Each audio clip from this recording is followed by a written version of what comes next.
more of the Freemasonic tradition, and if we talk about Freemasonic geomancy, the earth grids and the ley lines that they've been utilizing, one tends to obviously come to the question, where the question arises that I wonder if the energy that we're using today then in our society, in a lot of the cities that have been built by Freemasonic architects that have this knowledge, if we're living in an unbalanced world, that we have been using too much of the male energy and the male, how we draw up buildings, how we live. We can only look at the square boxes we live in, and the tall houses, the obelisks, so to speak, the pillars, or the almost the phallic type symbols. If we look at some of the skyscrapers, Yeah, and I mean that would be fine if planet Earth was a giant cube, and we were sitting inside a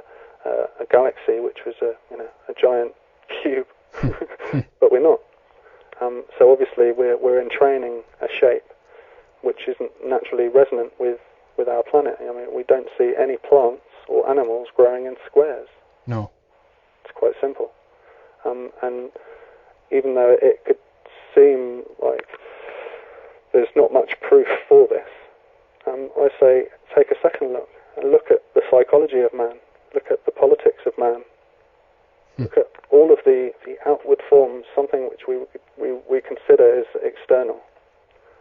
And when we relate that back to the form of architecture and religion, theology, and kind of social breakdown that we've had for 5,000 or 6,000 years, it equates perfectly with what we're talking about with architecture, is the entrainment of the male, explosive, dominant force. Yes. And the segregation and suppression, or the controlling of the female, because as we've talked about in previous shows, you can't completely destroy the female. Otherwise, you make things so unbalanced that it falls apart. Yes. And so, in order to use the female, you have to subjugate it, put it aside, and control it, and still get the kind of the other aspect of those energies and those other aspects of society that are so important for these kind of empire builders, Mm-hmm. So, do you think that this has been left out of the blueprints of the men who build our cities and constructs society in that sense, because they themselves have been programmed from day one?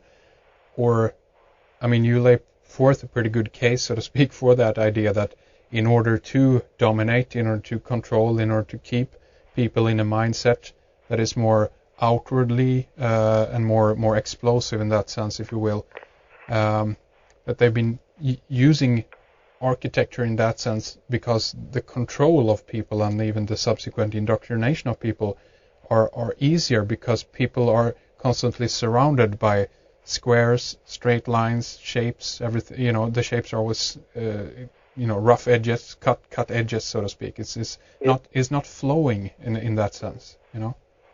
Well, what we do know about architecture is that really to understand it on this base level, if we're taking the male and female symbol, and we're going to use that motif in terms of understanding and application, and we've isolated that electricity is more related to the male force and magnetism is more related to the female.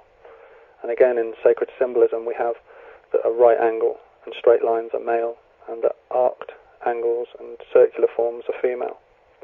So in terms of actual energetics, I mean, we learn this in the first couple of years of high school, is that there's a rule which goes with electricity called the right-hand rule. And this tells us that electricity only moves in right angles. And so when you create an energetic circuit, you want to create right angles. And we can look at any circuit board around just type it in on the net and have another look at that. And we'll see that it's completely made up of right angles, because that's the most efficient way for electricity to move. Yes, exactly. But also you'll see on these same circuits, you'll see a certain part of it which may have a circular circuit around a kind of a small capacitor. And the only parts of the circuit which have an arced aspect or a circular aspect to the circuit are parts of it which are utilizing magnetism. And so that needs to be utilized. And so, like we're talking about with a city, you can't completely not use magnetism. So we can see this on a modern electronic level. Yes. Is that you will need to utilize magnetism for certain parts of a circuit. But most of the time, the circuit boards will be just covered in right angles and straight lines. Yes. Well, and I guess we can actually see that in if we look at some of the cities, because that was a kind of correlation I would like to do anyway. I mean, we do have domes popping up here and there. I mean, we can look at the, if we go back to the Palladian architecture again, we talked about the White House like last time. We have stuff like the Oval Office, right? You know. Yeah, but it's severely out of balance, isn't it? I mean, if you look at Washington D.C.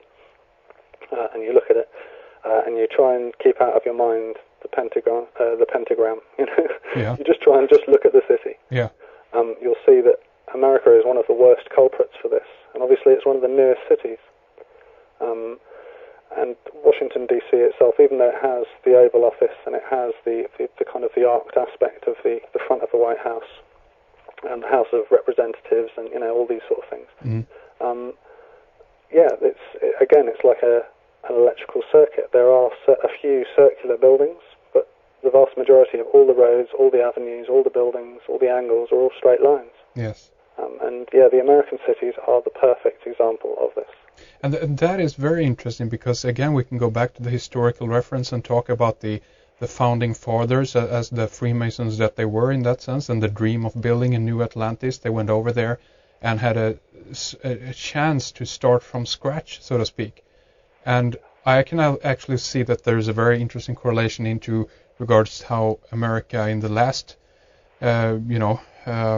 what should we say, 100 years or so have been used as a kind of the force, if you will, of the New World Order. We had a kind of a tragedy. These take place in Europe around that time, and consequence of that was that a lot of people actually ripped up their roots, their family roots, and went over to America to try to build a new life.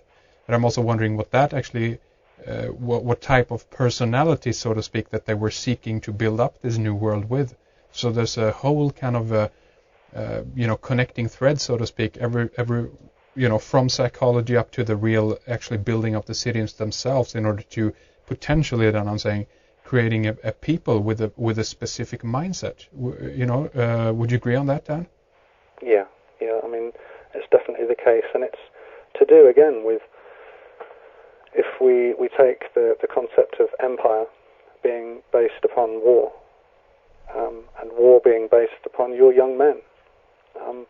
Obviously, you need a device which is going to keep a level of consciousness where you can get young men to go to war. That has been one of the most predominant things that we find throughout the world, and we've always found it on an anthropological level from any of the patriarchal groups around the world.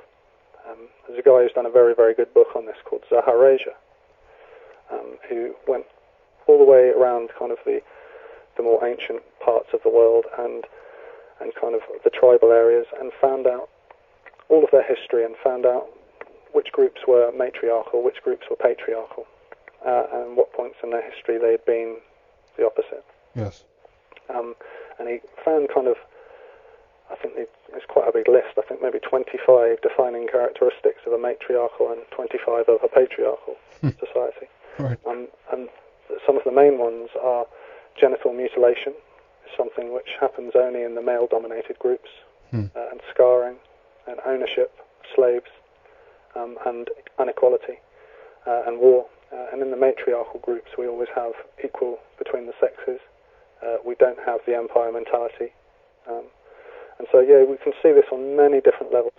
Yes. That this type of architecture entrains a certain level of consciousness, which is then used in turn by empires. And it's quite obvious and it's quite simple as well. When we're armed with all of the information that we've just discussed. Yes. Then when you're looking around, it's quite obvious. And again, to take it back to just elaborate on the image of the male and female energy. In that same year of school, right near the beginning of high school, they will do an experiment, or at least they did in my class, where they put a magnet under a piece of paper, and the magnet has been charged, so it has a polarity on each end of this magnet. And they'll sprinkle iron filings over the top of this piece of paper. Yes. And you'll see that the magnetic lines of force are concentric rings which come out from the polarities and eventually shaped like a big apple. Yes. A big circle. Yeah. So straight away, we have the right-hand rule of electricity, that electricity moves in right angles, and then we have the law of magnetism, which is that it moves in concentric arced angles outwards. And so straight away we can see that, with these circuit board style cities, that they are designed not only in the layout of the streets, but also in the shapes of the buildings and the shapes of the joints to accentuate electrical male activity and to dissipate female magnetic energy. And what we have when we balance these two properly is we have electromagnetism, obviously, which we talked about, which is the life-creating force. So this is obviously what was being utilized in the ancient world, was a balance between these two. And on that level, even Stonehenge, even though it's a circular complex, and the stones which were used had a certain electrical kind of breakdown,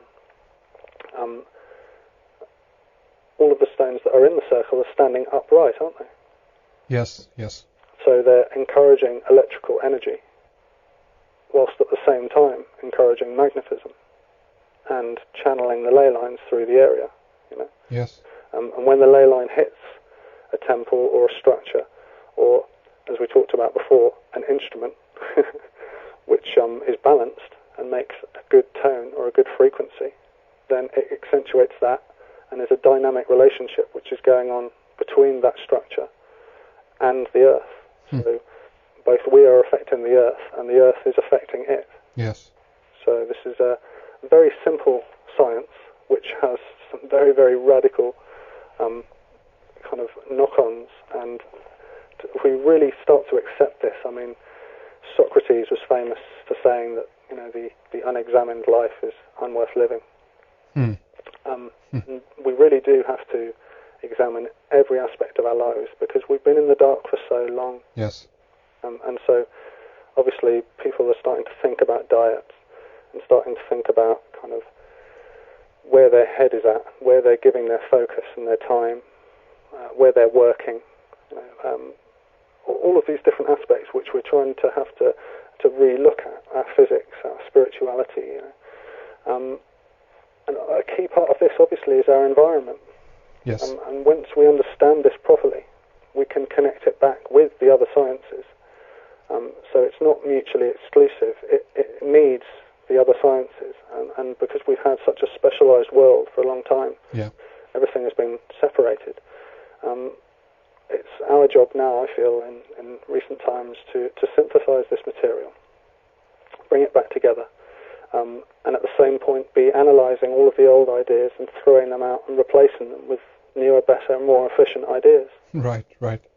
Because I think in many cases also this creates a feedback loop, and what I'm meaning by that is that the people who are in this kind of environment or living in these cities and so forth, they consequently develop a mindset that is just continuing on the same basis, on the same thread, and I think it's a key part that you're bringing up here, Daniel, and a very important one, and that is it's not until you examine these this information and you can understand it in a different context that you can begin to recognize it for what it is, and also in that sense consequently a little bit get away from just kind of blaming people on the surface of it, because what I'm getting at is that many people might not be conscious of what they're a part of or what they're contributing to in a sense, but they're just in a system and in an environment, if you will, and that is like kind of the biggest conspiracy of all, the structure we're living within,